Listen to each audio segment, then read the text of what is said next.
আমরা আজকে একটা ইনফরমেশন পেয়ে লালবাগ থানায় এসেছি যে কোটা বিরোধী আন্দোলনে 18 তারিখ একজন শিক্ষার্থী গুলিবিদ্ধ হয়ে পরবর্তীতে ঢাকা মেডিকেলে মারা গেছে।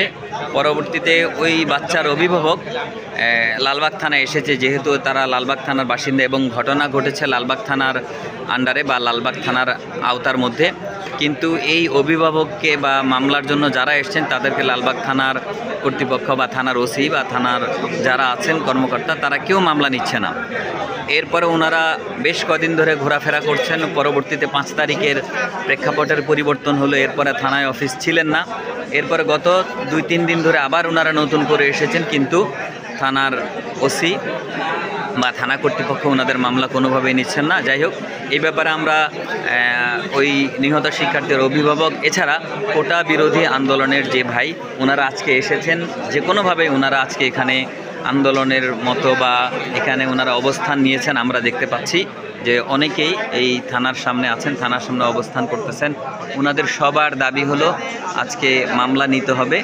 মামলা নেয়ার জন্য সবাই এখানে অবস্থান নিয়েছেন যাতে মামলা নেয়, সেই কারণে ওনারা এখানে কথা বলতে এসেছেন। এবং কোটা বিরোধী আন্দোলন বা বৈষম্য বিরোধী আন্দোলনের অনেক কর্মী এখানে অবস্থান করছেন। আমরা তাদের একজনের সাথেই কথা বলবো। আমি জসিমউদ্দিন, ঢাকা ইউনিভার্সিটির রাষ্ট্রবিজ্ঞান বিভাগের। আমি নিজে ওই সরকারগুলিতে আহত, আমার শরীরে 85টা গুলি লাগছে।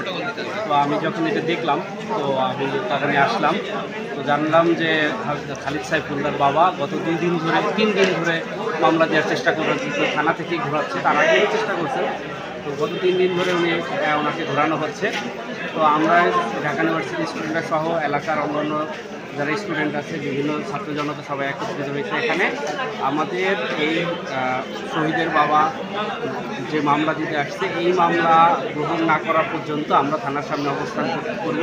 যতক্ষণ পর্যন্ত মামলা না দেওয়া হয় আমরা এখান থেকে যাচ্ছি, এবং আমাদের দাবি হচ্ছে যত তাড়াতাড়ি সম্ভব এই মামলাটা যেন নেওয়া হয়। ধন্যবাদ। আমরা এখন কথা বলছি নিহত খালিদ হাসান সাইফুল্লাহর বাবার সাথে। উনি ওনার যেই তিক্ত অভিজ্ঞতা হয়েছে এই কদিন এই থানায় এসে উনি সেটা আমাদেরকে বলছেন।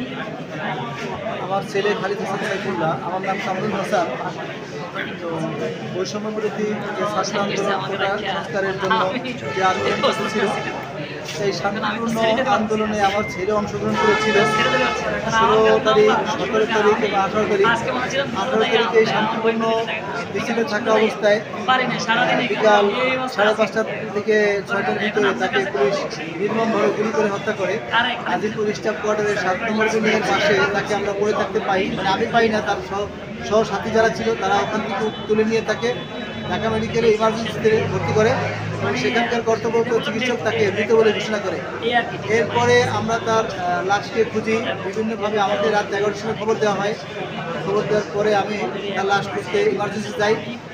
খুঁজতে রাত 2টার সময় একটা পকেট মর্গে আমার ছেলেকে আমি খুঁজে পাই। খুঁজে পাওয়ার পরে সেখানে তারা আমাকে ডেথ সার্টিফিকেট দেয়। ডেথ সার্টিফিকেট দেওয়ার পরে এটা মর্গে রেজিস্টার করে। রেজিস্টার করার পরে আমি ভাবছি আমার ছেলে লাশ দিয়ে দেবে, আমি নিয়ে চলে যাবো, কালকে তাকে আমি জানাজা দেবো। কিন্তু তারা আমাকে বলে দিল যে না, লালবাগ থানায় গিয়ে আপনার ক্লিয়ারেন্স নিয়ে আসতে হবে। আমি এখানে একটা মুশকিলে পড়ে গেলাম। লালবাগ থানায় ক্লিয়ারেন্স নেওয়ার জন্য যখন গেছি তখন তারা আমাকে জেরা মুখে ফেলে দিল, কীভাবে আপনার ছেলেকে কে মারল। তা আমি সত্য কথাই বলে ফেলছি যে আমার ছেলেকে পুলিশ নির্মমভাবে গুলি করে হত্যা করছে। তো ওখানে এসআই আহাদ সাহেব ছিলেন, তিনি বললেন যে কীভাবে আপনার ছেলেকে পুলিশ গুলি করে মারলো, আপনি বুঝলেন কীভাবে। তা আমি বললাম যে আমার ছেলেকে পুলিশ গুলি করছে, তার ছবি দেখাইলাম যে তার শরীরে যে 71টা এই সীসা বুলেটের গুলি, এইগুলো সাধারণ মানুষের কাছে নাই। এই শর্টগান সীসা বুলেটের গুলিগুলো পুলিশের কাছে এখন আছে। এটা দেখানোর পরে অনেক কিছু হলো। পাশের থেকে একজন এএসআই বলে উঠলো, স্যার ওই যে আজিমপুর স্টাফ কোয়ার্টার 7 নম্বর বিল্ডিংয়ের পাশে যে অল্প বয়সী ছেলেটা মারা গেছে ওই ছেলেটার বাবা। তো এখান থেকে আমি আরও কনফার্ম হয়ে গেলাম যে ওখানে এই থানার পুলিশরাই উপস্থিত ছিল, তারাই মেরেছে, তারাই আমার ছেলেকে ওখানে দেখে আসছে যে সেই অল্প বয়সী ছেলেটার বাবা আমি। তারা কিন্তু শনাক্তকরণ করে দিল। তাদের শনাক্তকরণের পরে আমি তাদের কাছে চাইলাম যে আমাকে আপনারা অনুমোদন দিয়ে দেন আমার ছেলেটার লাশটা আমি যাতে নিয়ে যেতে পারি। তারা আমাকে অনুমোদন দিল না, বরং কালক্ষেপণ করতে থাকলো। আজকে না কালকে পরে আসেন।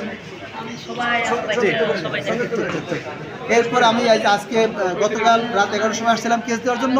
সেখানে পালিয়ে যাওয়ার পরেও এর যারা দোষরা রয়েছে তারা এখন দেশের থেকে এখনো বিভিন্ন জায়গায় ঝামেলা করতেছে। তো আমরা স্পষ্ট বলতে চাই, হয়তো সেই থানা সে এখন এখানে আসবে, এসে আজকে রাতের মামলা নেবে। তারা বলতেছে মামলা কালকে নেবে বা কোর্টে নেবে, তারা মামলা নিতে চাচ্ছে না। তারা আজকে এখানে আসতে হবে, এখনই মামলা নিতে হবে। এসে হয়তো সে মামলা নিবে, নয়তো আমাদের শিক্ষিতা আরও আছে, ছাত্রজনতা আসবে, যারা সবাই আসবে, এসে থানা ঘেরাও করবে। মামলা আজকে নিতে হবে, কি বলতে হবে আপনারা? তিনি একজন শহীদের পিতা, তিনি এখানে বারবার ঘুরবেন নাকি এসে বিচারের জন্য? প্রয়োজন আমাদের উচিত ছিল পুলিশ বাইরে থেকে মামলা নিয়ে আসবে। তার চাকরি করতে হয়, মামলা নিতে হবে। সে এখানে আসার পরেও তাকে বারবার ঘুরানো হচ্ছে। মানে যাদের রক্ত জীবনের বিনিময়ে আমরা স্বাধীনতা পেয়েছি, তো তাদের জীবন আজকে হত্যা বিচার পাচ্ছি না আমরা। এর চলচ্চিত্র কি হতে পারে?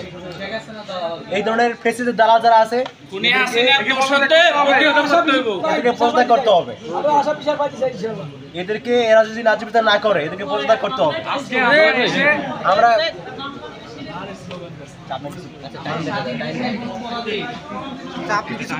খুনি কেন বাহিরে, আমার ভাই কবরে, খুনি কেন বাহিরে, ঘেরাও ঘেরাও ঘেরাও হবে।